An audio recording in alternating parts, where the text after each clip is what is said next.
All right, guys, welcome back to OT with Nasty Riggs, episode number 6.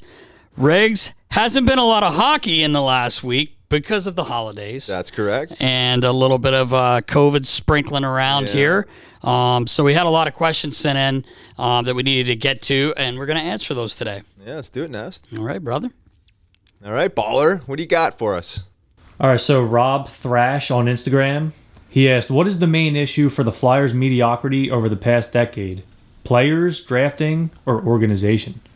Ooh, that's pretty deep-seated question. Yeah, I hate using that word mediocrity, but I feel like before the last couple of years when Ron Hextall was at the helm, he was rebuilding, and I think people forget that. Making the playoffs every other year doesn't fly in Philadelphia. We know that.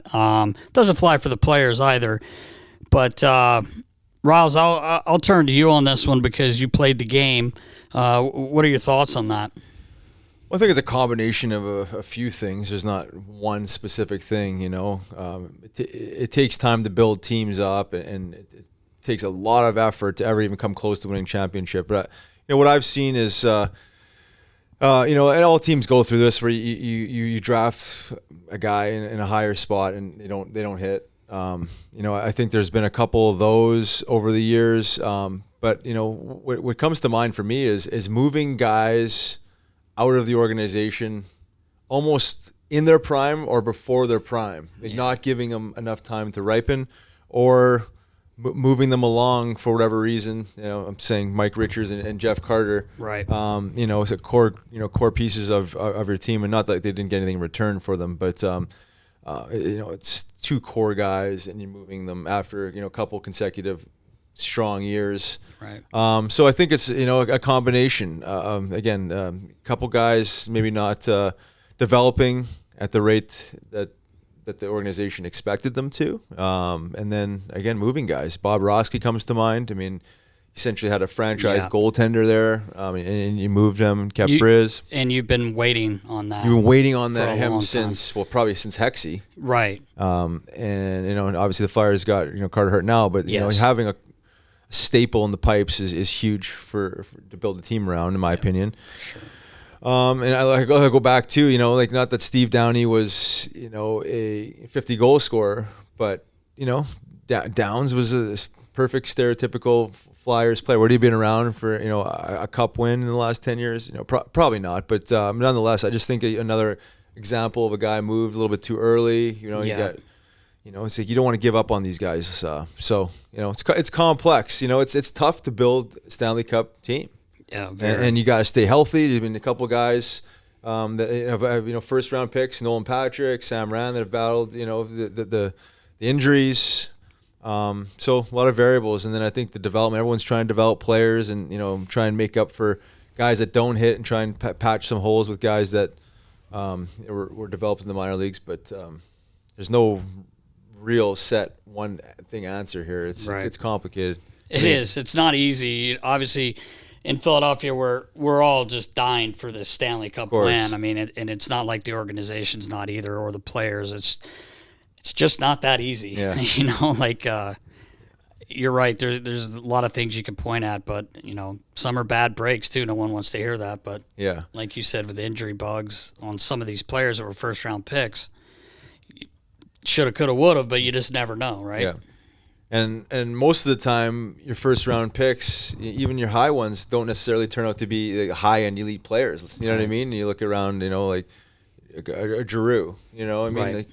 Or a Crosby, or or a Malkin, or a Kane, or a Taves. Right. You know what I mean? It's like you could blow the season up, at being a bad team, and then get that first overall pick, and then not ever getting a guy like that. Unless you're Edmonton. Unless you're Edmonton, yeah, exactly. No offense, they do have one of the best in the world now, but it took them, still they got to win. Yeah, I mean, exactly. But you're right. But it's complicated. It takes a lot of effort. Obviously you need to get some luck on your side too with injuries and the whole bit, and these guys panning out to be the best players they could be. So exactly.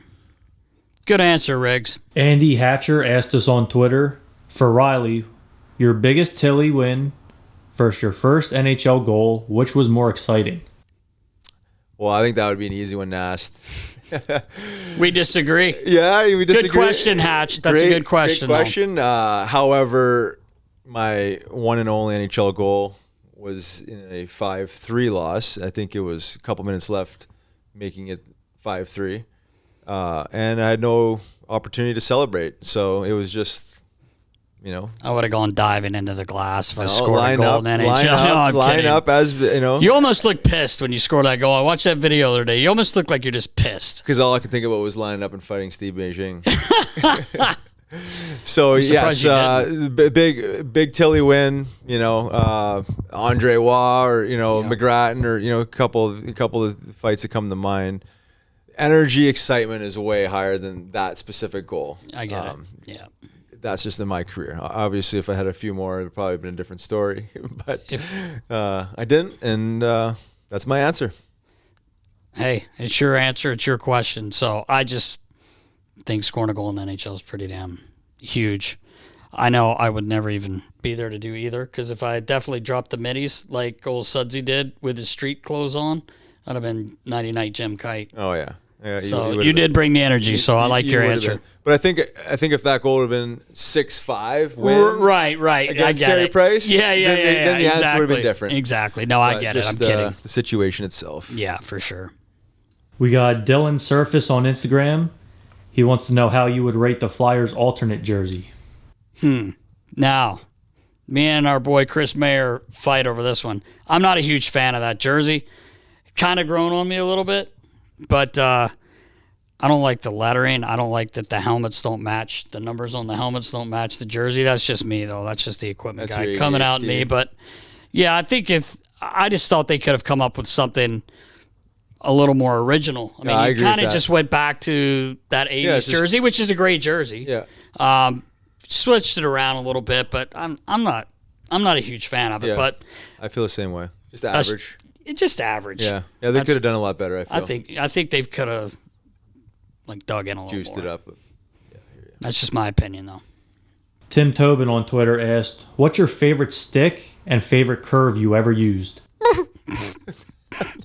You asking me? You're probably asking me, right, Timmy? I think he's asking you. What are you using in your old adult league games? There, oh, you know what I use, but I got that P28 curve.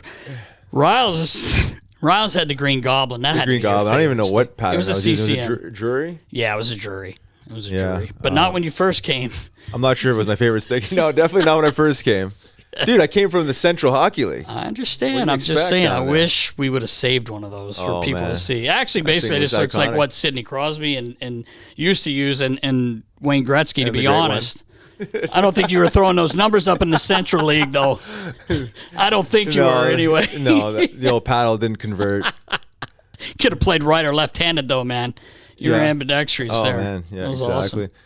But I think, with the Flyers, I was a CCM guy, right? Yep. And the only reason I use CCM is because they're paying me. Yeah. You got to go where the money is. And you had a jury. You had a jury. And a jury blade, yeah. Which is basically like a P92 these days. And it squeezed out one NHL goal, so there's your answer. Snipe. A little snappy snap. Philly 2022 Flyers on Instagram asked, chances of Johnny Hockey coming to Philly. Ooh, I like the sounds of it. I love the sounds of it, but you got to make some room. Yeah. Obviously, I'm not a cap specialist, but you'd What's have he to making? Baller. Well, his contract's up at the end of the season. Okay, so you'd have to re-sign him. Yeah. In the past, he's wanted to come play here. Obviously, he's from here. And there are other contracts that are up. So, I mean, is it possible? Yes, but does he fit into this? This Chuck Fletcher's plans, I guess what general manager don't want a guy who can compete and score and make plays like that? I totally agree, and he's a hometown boy, and it's just not a matter of squeezing his salary in. Yeah, I think, management. I think if you had 5-6 offers and they're all roughly the same, and Philly was one of them, he's coming. I'd like to think he's coming to Philly. I would think so. I would love to see him in Philly. I mean, again, it would be cool having a skill like that in the lineup, and again, a local kid that's proven over and over and over. I mean, every year that he's an elite player. He is. Would be a nice addition. But it would be. Could be wishful thinking. Who knows? Never know, though, right? Never know. To me, if you're to build off that, just really quick, if you're Calgary, are you not trying to resign this guy? I know, right? Like, how are you going to replace him? What do you do to replace him? Yeah, I agree. That's just my opinion on it. Anyway. Yep. Good question, though. Real good question. Bo James on Twitter asked, "What's the funniest moment you remember on ice?" Well, for me personally, I think it was in the minor leagues. It was my second year with the Phantoms, and I had won the Man of the Year award, right. And it was the end of the year, and Paul Holmgren was on the ice with all the awards, the red carpet, the table, the whole bit. They announced my name, hopped over the bench, feeling pretty good about myself. And I stepped on the old red carpet, blew a wheel, nearly took out Homer's legs, nearly took out the whole table and the red carpet and all of the awards. And then found myself picking myself up off the ice and pulling it together and pretending like nothing happened. It's all you could do. That's all I could do. There's footage of Ryan Vandenbush doing that on opening night the one night, and then the guy in Canada singing the national anthem used to skate. That's all I can think of you is when I see that. And when you tell that story. Oh, man. I wish I had an on-ice moment, but I don't. I was on the bench. Well, what's your bench moment? Fun. I don't know if it was funny, but it was when Bobby Ryan went to dump the puck in Ottawa. And usually I ducked because I didn't want to get hit in the head. Of course not. Didn't feel good. It happened a couple times. And one of our Ds stuck their stick out just as he's getting the line, and it hits the stick. And I'm like, oh, boy, I don't have time to react. So I just kind of turned. He got me right on the elbow. Oh. So I try to play it off like it doesn't hurt. It hits me, and it goes off the glass. Almost, I think Moose was on the bench. I think Moose was backing up and hit the glass, missed him, and I look over at Bobby, and he skates right by the bench. He goes, "Suck it, nasty!" And all the boys start laughing, and I'm like trying to laugh, but I'm in so much pain. I thought I broke my elbow. Crawl into a hole. I guess I don't know if it's funny, but that did happen. Suck it, Nast. Yep. Josh Creason on Instagram, he asked, if Yo doesn't make it as coach, who do you think will be hired next season? I think a couple things can go into that, Roz. If they keep Yossi, who I think is doing a good job, and I think the players really, I know they do. I talking with them, they really like Yossi. If it doesn't go well, and you cannot miss the playoffs this year with this team, you can't. So, and I'm not gonna go down that road. But if you don't make it, and you leave him at the helm, who's to blame? Then what happens? So it could be, if this management's still in charge, they got to make a decision. I don't know who that would be. We've talked about Rick Tocchet being a great candidate. Things have changed so much since Mr. Snyder passed. He is an old Flyer, but I don't know if they think that way anymore, unfortunately. Rick Tocchet's done a hell of a job as a head coach. We know that. Obviously those names of coaches resurface. You never seem to get a newer name, or maybe you get someone who came from college like Hack. You never know, right? But I think it kind of depends on what happens this year. Yeah, no, I agree. I agree. I think with or without, Talk's connection to the Flyers, I still think he's a great candidate. Yeah. With or without Ed Snyder. And the other one we talked about before is John Tortorella. If they don't make the playoffs and they need some sort of shake-up, I think you got to come back with someone that that at least from the outsider's perspective is that this guy's coming in and he's gonna run the ship his way, right? And he's gonna get his guys to compete, and he's gonna get his guys to play hard, and there's gonna be emotion behind the bench and the whole bit. But I do agree with what you're saying. Mike Yeo is doing a hell of a job. Yep. I know guys respect him. He is formerly an NHL head coach. Yep. It's not like he lacks experience. I think he's a good communicator, which maybe was part of the issue, with AV. I'm not sure, but we'll see. I think if they make the playoffs and they have a little bit of a run there, I think Mike Yeo is back. I couldn't agree more. And like you said, he's a very good communicator. Even in the back, like when I was there when he first came on, with the D, they really liked him, and he's a very good communicator. Yeah. And I think, obviously those first two games, you got no practices. It was kind of a shit show. Let's not kid ourselves. But you said it last week, Rouse. They kind of got it together. They're playing way better, just a way better team game. Yeah. And, I think everything's going to go forward here for them instead of taking a step back. Yeah, I agree. Well, speaking of taking a step back, we got one from the past here. Last question we got is from Chris Baker. Do you think if Richards and Carter were never traded, the Flyers would have won a cup? It's a tough question, but I mentioned it earlier in the first question. I just think when you break apart the core, especially two guys that were staples in the organization at the time, drafted, both first-round picks, won a Calder Cup, grew and developed in Philly, had two great runs there. Maybe it was a three? Was it 2010? Well, 10, obviously. Yeah, and then we battled a little bit of injury the next year, but we beat Buffalo in 7, and then just ran into Boston Bruins who won the Stanley Cup. But, I mean, it's hard to say. You can never, ever, go back in time and do it again. But, I personally think that they would at least had a hell of a shot. Keeping it together, it's hard to replace those types of guys and still have that glue and the chemistry and everything. Yeah. I mean, Richie's an unbelievable leader. Yeah. And they go on to different teams and be the third, fourth guy. But I think if you build your team around those guys, and he won everywhere. He won at every level you could win at. The only thing he didn't do is go play in the East Coast League and win there. Yeah, right, 100%. To be honest. Or the Central League. Or the Central, wherever you were. You guys would have been good together. I think you'd have been on the PP. You'd have been in front of the net with Rick Bone.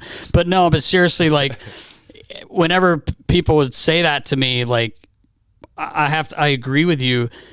On the other hand, you look at what you got back for them, but you also got those pieces back when they were younger.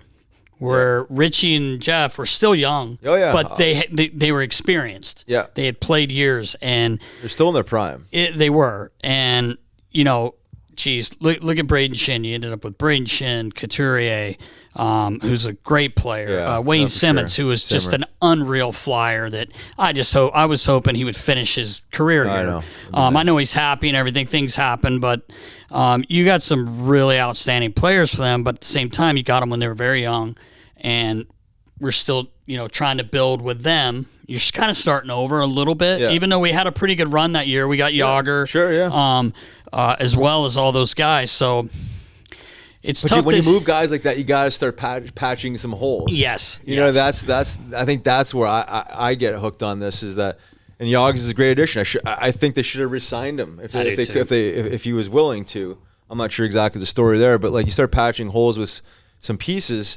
But once you start moving core guys, you know what I mean, that have been in an organization that you've kind of built your team around, then there's just something, I don't know, just doesn't necessarily feel right. You know what I mean? Yeah, I agree. And if you go back and look, and I think we've said this before, even going back to 2010, look at that lineup. Yeah.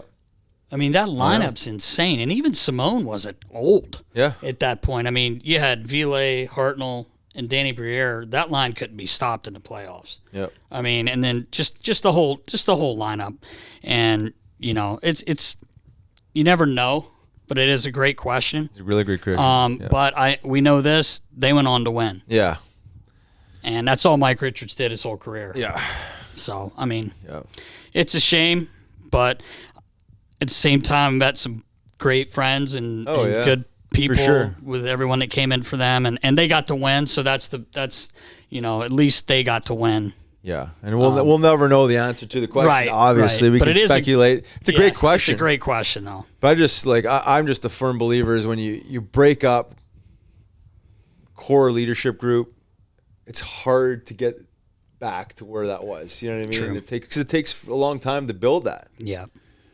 And then you're not starting from scratch. Not Simmer had played games. You know what I mean? Obviously, and Schenner wasn't like they were rookies.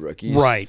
But and they came in and did an outstanding job. Yeah, they did, of course. Yeah. But they weren't established. They weren't quite as established, exactly. And they were, but they did turn into hell Yeah. players for the Flyers organization. And Sure did. so it's a great question, though. Wish we knew the Yeah, wish we I knew know. the real answer. Right on, Nass. That's a wrap. Good job, Riggs. See you guys next Episode week. 6, OT. See you guys. Peace.